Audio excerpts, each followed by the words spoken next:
இதய பிரச்சனைகளுக்கு தீர்வு காண முருகன் ஹாஸ்பிடல்ஸின் முருகன் ஹார்ட் ஃபவுண்டேஷன். இனி அனைத்து வித இதய பிரச்சனைகளுக்கும் வேர்ல்ட் கிளாஸ் ட்ரீட்மெண்ட்ஸ் உங்களுக்காக. முருகன் ஹார்ட் ஃபவுண்டேஷன், உங்கள் இருதயத்தின் நம்பிக்கை. இந்தியாவின் 10 முக்கிய நகரங்களில் நடத்தப்பட்ட ஒரு ஆய்வு வளரிளம் பருவ சிறாரிடையே போதைப்பொருள் பயன்பாடு குறித்த அதிர்ச்சி தகவல்களை வெளியிட்டுள்ளது. இது குறித்து விரிவாக பார்க்கலாம்.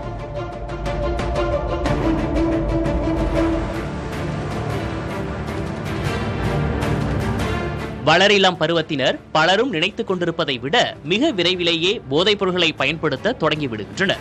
டெல்லி எய்ம்ஸ் மருத்துவமனையின் போதை மருந்து சிகிச்சை பிரிவு மருத்துவர்கள் தலைமையில் நடத்தப்பட்ட ஆய்வில் இந்த அதிர்ச்சி தகவல் தெரியவந்துள்ளது. டெல்லி, மும்பை, பெங்களூரு, ஹைதராபாத் உள்ளிட்ட 10 நகரங்களில் உள்ள அரசு மற்றும் தனியார் பள்ளிகளில் 8 முதல் 12ஆம் வகுப்பு வரை படிக்கும் வயதுடைய 5920 மாணாக்கரிடம் இந்த ஆய்வு நடத்தப்பட்டுள்ளது. ஆய்வில் பங்கேற்றவர்களில் 48 விழுக்காட்டினர் பெண்கள். ஆய்வில் பங்கேற்றவர்களில் பலர் 12 அல்லது 13 வயதிலேயே முதல் முறையாக போதைப் பொருளை பயன்படுத்தியதாக கூறுகின்றனர். சிலருக்கு 11 வயதிலேயே ஏதேனும் ஒரு வகையிலான போதைப் பொருள் அறிமுகமாகிவிட்டது. ஆய்வு செய்யப்பட்ட மாணாக்கரில் 15.1 விழுக்காட்டினர் வாழ்வில் ஒரு முறையேனும் போதைப் பொருளை பயன்படுத்தியுள்ளனர். 10.3 விழுக்காடு மாணாக்கர் கடந்த ஆண்டும் 7.2 விழுக்காட்டினர் ஒரு மாதத்துக்கு முன்பும் போதைப்பொருள் பயன்படுத்தியதாக கூறியுள்ளனர். இந்த மாணாக்கர் தங்கள் உணர்ச்சி மற்றும் உளவியல் ரீதியான பிரச்சனைகளை கையாள தெரியாமல் இந்த போதைப் பொருட்களை பயன்படுத்துவதாக ஆய்வாளர்கள் கூறுகின்றனர்.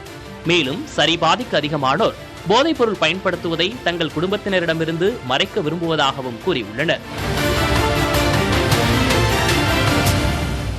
சமூக அழுத்தங்கள், எளிதான அணுகல் மற்றும் உளவியல் பாதிப்புகள் ஆகியவை இதற்கு முக்கிய காரணங்கள் என்றும், போதைப்பொருள் பயன்பாட்டின் தீமைகள் குறித்து ஆரம்ப நிலையிலேயே விழிப்புணர்வை ஏற்படுத்த வேண்டியதன் அவசியத்தையும் இந்த ஆய்வு வலியுறுத்துகிறது.